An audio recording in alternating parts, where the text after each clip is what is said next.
The Vex Theron were ancient beings made of pure energy who had existed since the very beginning of time.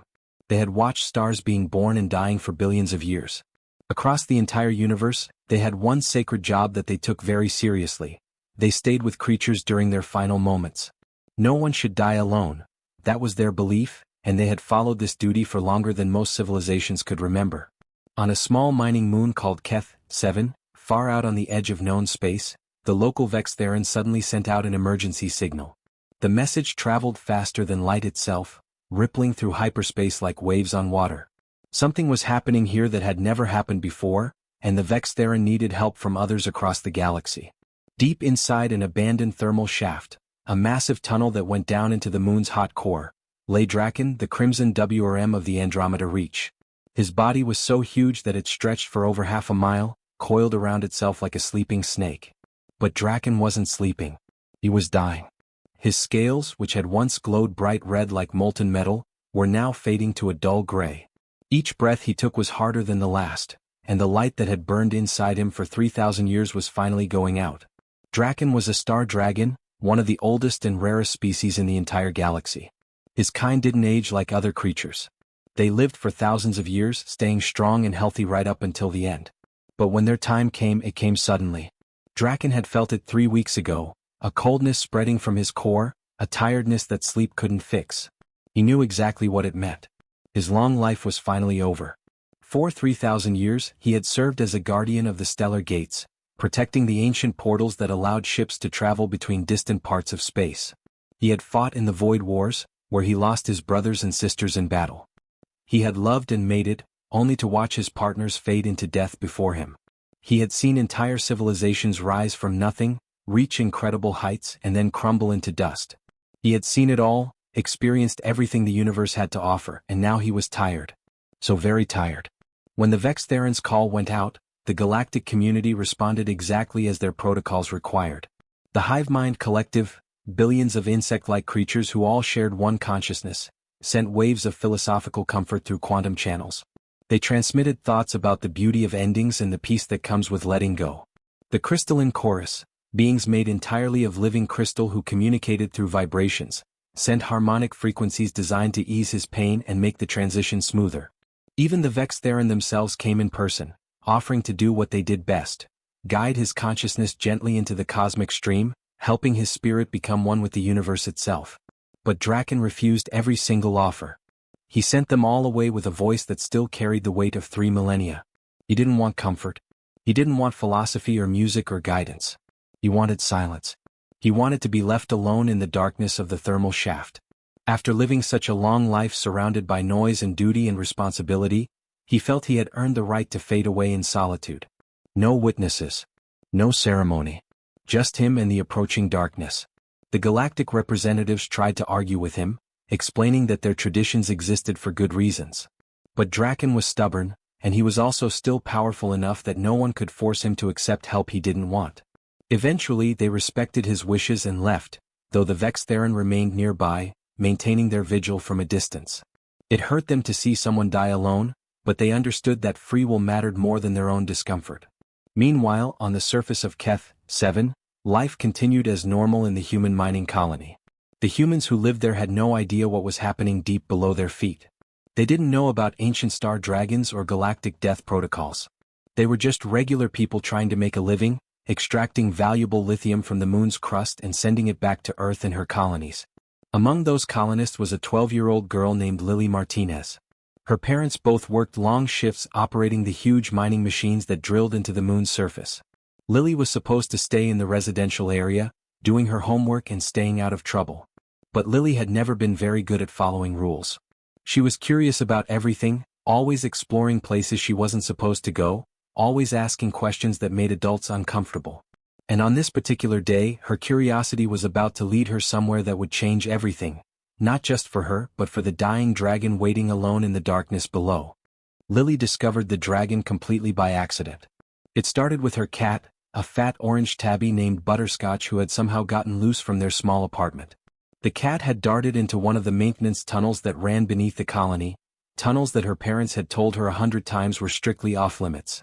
The tunnels were old, poorly maintained, and sometimes vented superheated air from the moon's core. They were dangerous, plain and simple. But Butterscotch was her cat, and Lily wasn't about to let him get lost or hurt.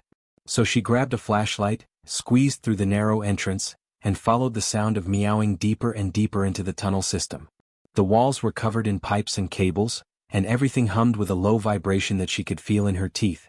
The air got warmer the further she went, and soon she was sweating inside her jacket. After what felt like forever, the tunnel suddenly opened up into something massive. Lily stepped out onto a metal platform and her jaw dropped. She was standing inside an enormous thermal shaft, a vertical tunnel that dropped down into the moon's mantle. It was so big that her flashlight beam disappeared into the darkness before hitting the other side. Heat rose up from below in waves, making the air shimmer. And there, coiled in the center of the shaft on a series of old metal platforms, was the dragon. Lily had seen pictures of star dragons in her school lessons, but seeing one in person was completely different. He was huge, so huge that her mind struggled to understand the scale. His body coiled around and around, easily as long as 3 or 4 colony buildings placed end to end. His scales, which should have been bright and glowing according to her textbooks, were dim and gray, like dying embers. His breathing was slow and labored, each exhale sending a small puff of smoke into the air. Most people would have run away screaming. Lily's first instinct was different. Looking at this massive ancient creature struggling to breathe in the darkness, all alone, she didn't feel fear. She felt her heart break. It reminded her so much of her grandmother during those last terrible weeks. Lily had lived on Earth until she was 7, in a small town in California where her grandmother had lived just down the street. When grandmother got sick, really sick, she had pushed everyone away. She didn't want visitors. She didn't want help. She said she wanted to die with dignity, which apparently meant dying alone in a hospital room with only nurses checking on her every few hours. Lily remembered her mother crying in the kitchen after they weren't allowed to visit anymore. She remembered the funeral and how her mother had sobbed, saying over and over that the worst part wasn't losing her mother, it was that she never got to say goodbye properly, never got to hold her hand one last time, never got to tell her how much she was loved. Looking at this dragon now, alone in the darkness, Lily saw her grandmother all over again. "You shouldn't be alone," she whispered, her voice barely audible over the hum of the thermal shaft. The dragon's massive eye, each one bigger than Lily's entire body, cracked open slowly. The eye was still bright, like molten gold, even though the rest of him was fading. When he spoke, his voice didn't come through the air exactly. Instead, it resonated through the metal platform, through the ground, through Lily's bones themselves. It was like feeling thunder in your chest during a storm. "Leave. This is not your concern, human child." His voice was tired but firm. He wasn't being mean exactly. He just wanted to be left alone the same way her grandmother had.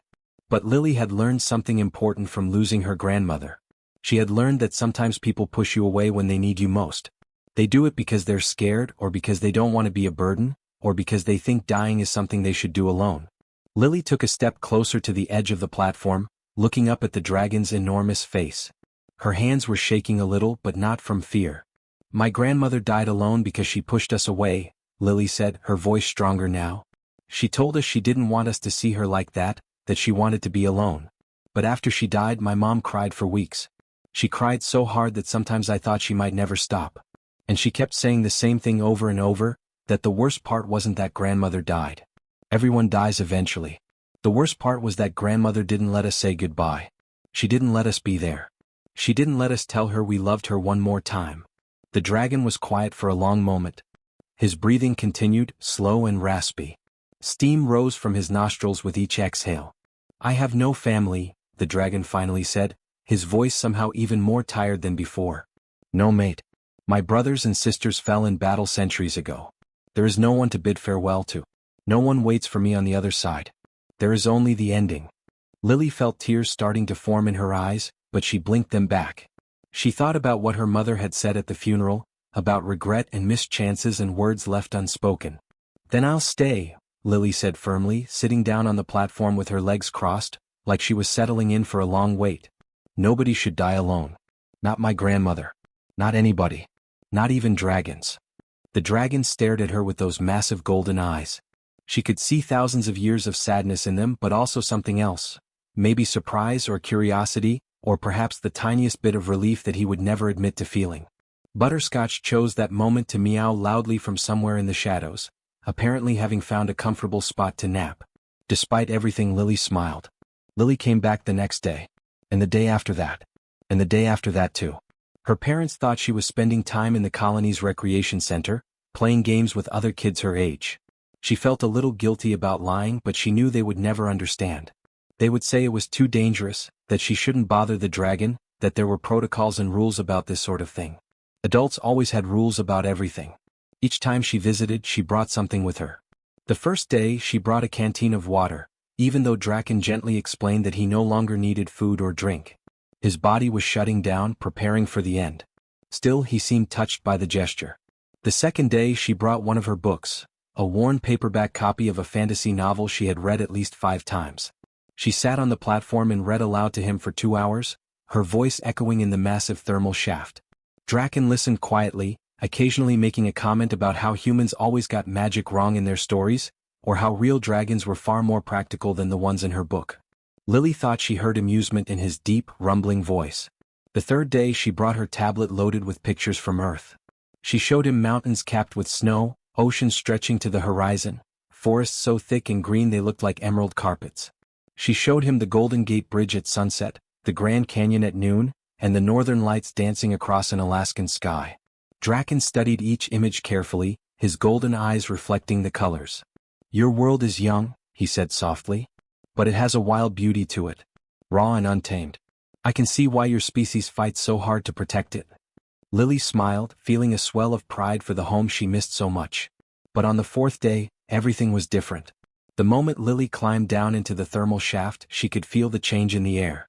It was colder somehow, despite the heat rising from below. Draken's scales, which had been dim before, were now barely glowing at all, just the faintest flicker of light, like candles about to go out. His breathing was worse too. Each breath came with a rattling sound like rocks tumbling in a drum. The pauses between breaths were getting longer. Lily's chest tightened with worry as she approached. "Why do you persist, small one?" Draken's voice was weaker now, barely more than a whisper that vibrated through the metal beneath her feet. "Why do you return to watch an old dragon fade away?" Lily set down her backpack and sat in her usual spot, cross-legged on the platform. She thought about his question for a moment before answering. "I'm not watching death," she said quietly but firmly. "I'm sharing life. There's a difference." Draken's eye opened slightly, fixing on her with what might have been curiosity. "My mom explained it to me after grandmother died," Lily continued. "She said that being with someone at the end isn't about death at all. It's about showing them that their life mattered. That they weren't alone. That someone cared enough to be there. It's one last gift of life, not a watching of death." The dragon was silent for a long time. Lily could see his scales rising and falling with each difficult breath. She didn't know what else to say or do. She just knew she didn't want him to be alone in this moment. So she did something she hadn't done since leaving Earth 5 years ago. Something her grandmother had taught her when Lily was very small, sitting on her lap in an old rocking chair on a porch that overlooked fields of wheat. Lily began to sing. It was an old lullaby, one that her grandmother said had been passed down through their family for generations. Nobody knew exactly how old it was or where it came from originally. The words were simple, talking about the moon and stars, about travelers who wandered far from home but always carried home in their hearts. The melody was gentle and sweet, the kind of tune that made you feel safe and loved. Lily's voice wasn't perfect. It cracked a little on the higher notes and she forgot some of the words halfway through the second verse. But she sang it the way her grandmother had taught her, putting all her heart into it, letting the emotion carry the melody even when her voice wavered. Something incredible happened. Draken's eyes suddenly snapped open, not just a little bit, but fully open and blazing with light. The golden glow that had been fading for days suddenly flared back to life, bright and intense. His massive head lifted off the platform, his entire body tensing. But more than that, his scales began to resonate. They started vibrating in harmony with Lily's song, creating overtones and harmonics that made the air itself shimmer. The sound was beautiful and strange, like 1,000 crystal bells all ringing at slightly different frequencies. The whole thermal shaft began to hum with the music. Lily stopped singing, startled and a little frightened by the dragon's sudden movement. "Impossible," Draken breathed, his voice no longer weak but filled with shock and wonder. His eyes were locked on Lily's face with an intensity that made her lean back slightly. "That melody? How do you know the calling of the first flight?" "The what?" Lily asked, confused.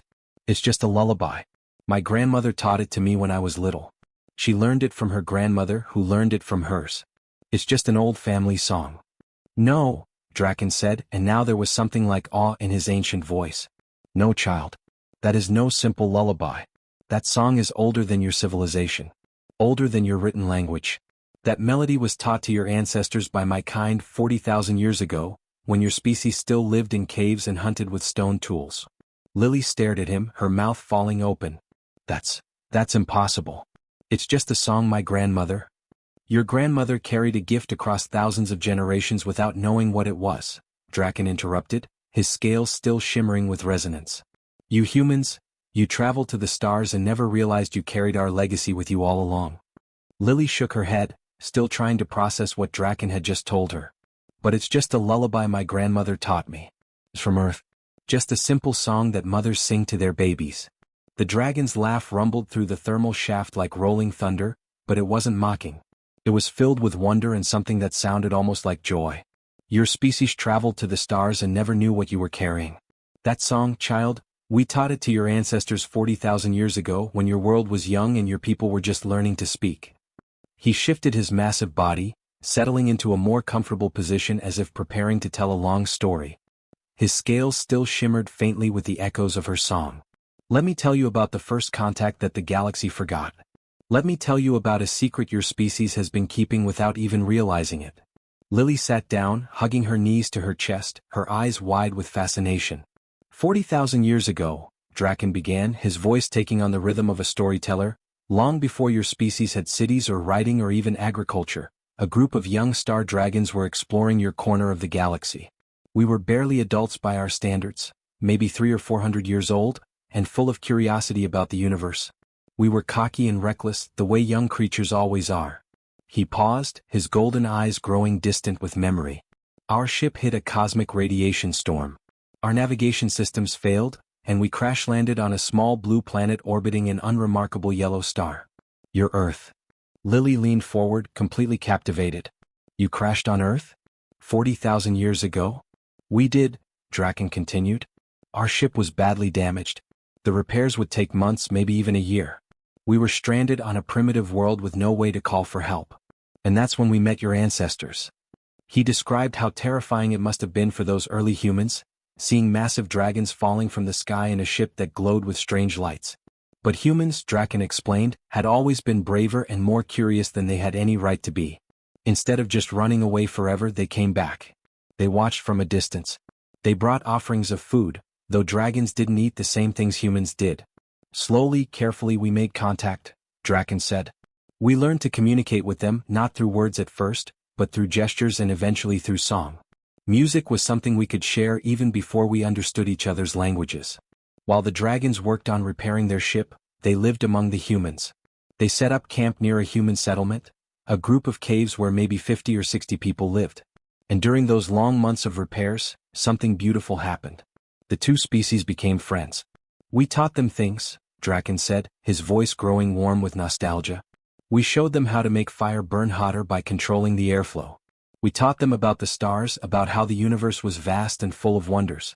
We sang them songs from our homeworld, songs about flying between the stars, about the mathematics of space and time. Of course, they didn't understand the science in the songs, they didn't have the framework for it yet. But they loved the melodies. The humans, in turn, taught the dragons about Earth. They showed them which plants were good to eat, which animals were dangerous, how to read the weather in the clouds. They shared their own songs, their own stories, their own way of seeing the world. When our repairs were finally complete, Draken continued, we knew we had to leave. We had been gone too long and our families would be worried. But we didn't want to leave without giving your ancestors something to remember us by. So the dragons left gifts. They encoded knowledge into stories, myths about flying serpents and gods from the sky that would eventually become legends passed down through countless generations. They taught simple technologies disguised as discoveries that humans could claim as their own. And most importantly, they taught songs. We embedded the mathematics of interstellar navigation into simple melodies, Draken explained. We hid the harmonics of quantum fields, the frequencies of stellar gates, all the science of space travel into lullabies that mothers could sing to their children. We thought that when your species eventually reached the stars, and we knew you were too curious not to, you would recognize the songs. You would remember us. His voice grew quieter, tinged with sadness. But you didn't. You reached the stars on your own, through your own intelligence and determination. You built your own ships, discovered your own science, made your own path to the cosmos. And somewhere along the way the songs became just songs. The knowledge we embedded became nothing more than pleasant melodies.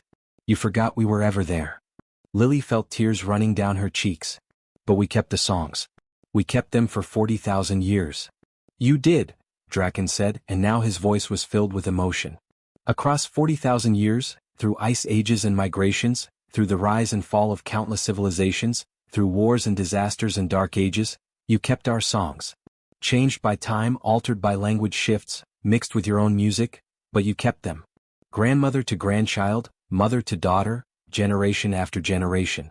You kept them not because they were important but because they were beautiful. Because they meant something to you. He lowered his massive head until his eye was level with Lily. You reminded me, small one, that even in dying we leave echoes. That nothing truly ends if someone remembers. That a simple act of teaching a song to a child can ripple across 40,000 years. Will you sing it again, daughter of Earth? Draken asked softly. Will you sing our song one more time? Lily nodded, wiping her tears. She took a deep breath and began to sing the lullaby again, her young voice clear and true in the thermal shaft. And this time Draken sang with her. His voice joined hers in harmonies that shouldn't have been possible, human and dragon weaving together a song that had crossed the stars and 40,000 years to come home. The thermal shaft filled with light as his scales blazed bright, resonating with every note, creating music so beautiful that Lily knew she would remember this moment for the rest of her life. The Galactic Council representatives arrived at Keth, 3 days later, responding to increasingly urgent reports from the Vex Theron. They came prepared to enforce protocols about death rights and to remove any unauthorized personnel from the vicinity of the dying star dragon. What they found instead stopped them in their tracks. Lily was sitting cross-legged on the platform beside Draken, singing. But she wasn't just singing for the dragon anymore. Somehow, through technology the humans shouldn't have had access to, her voice was being broadcast across every star dragon sanctuary in the known universe. Dozens of dragons across dozens of worlds were listening to a 12-year-old human girl sing their ancient songs back to them. The council representatives stood frozen, watching as Draken's scales pulsed with light in rhythm to the melody. They watched as responses began coming in from star dragons who hadn't communicated with anyone outside their own kind in centuries. The dragons were waking up, reaching out, asking questions. What was this miracle? How did a human child know the old songs? By the time the council decided they should probably do something, it was already too late to stop what was happening. The star dragons were coming to Keth, 7. Draken lived for 3 more weeks after that day.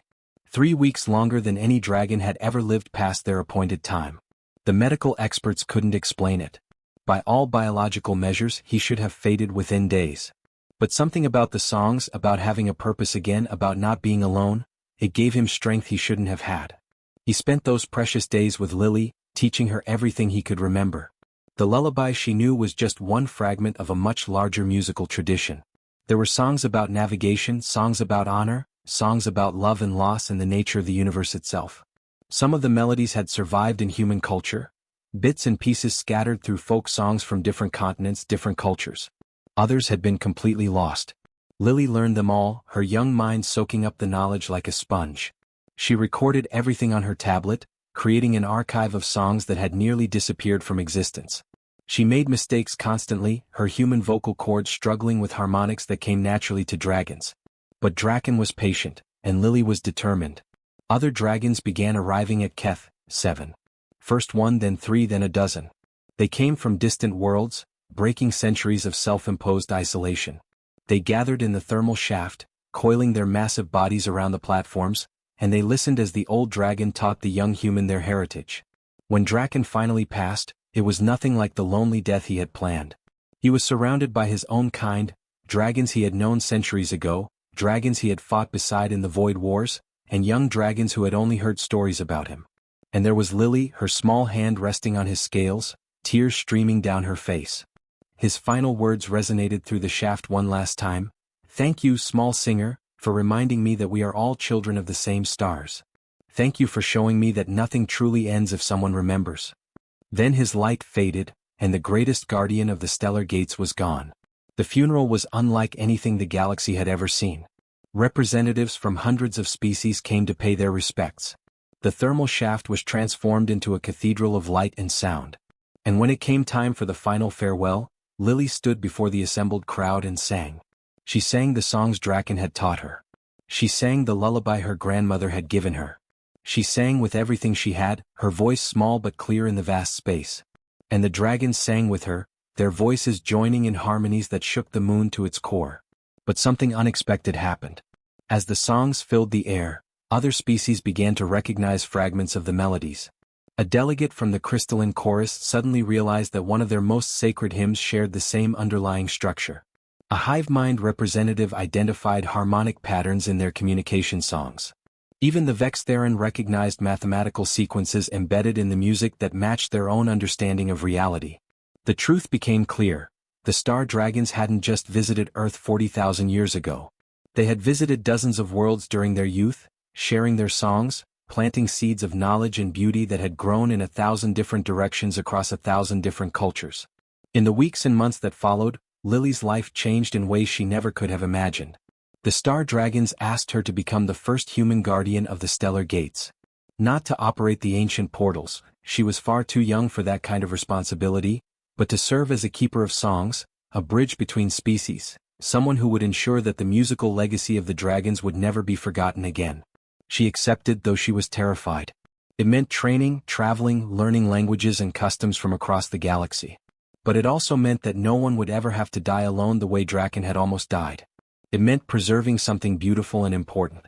Back on Earth, when news of what had happened reached the homeworld, humanity reacted with a mixture of shock and pride. Their species had been keeping an alien legacy alive for 40,000 years without even knowing it. Every grandmother who had sung to a grandchild, every parent who had hummed a lullaby, every music teacher who had preserved old folk songs, they had all been part of something vast and important. In a small town in California, where Lily's grandmother was buried, the local community erected a monument. But it wasn't just for her grandmother. It was for all the grandmothers and grandfathers, all the storytellers and singers, all the ordinary people who had carried the weight of stars and simple melodies without ever knowing what they were preserving. The monument was simple, a stone pillar with a plaque that could be read in any language, thanks to translation technology embedded in the metal. The inscription was suggested by the star dragons themselves, and when Lily saw it for the first time via video call, she cried. It read, "They sang and the universe listened. They remembered and the stars came home."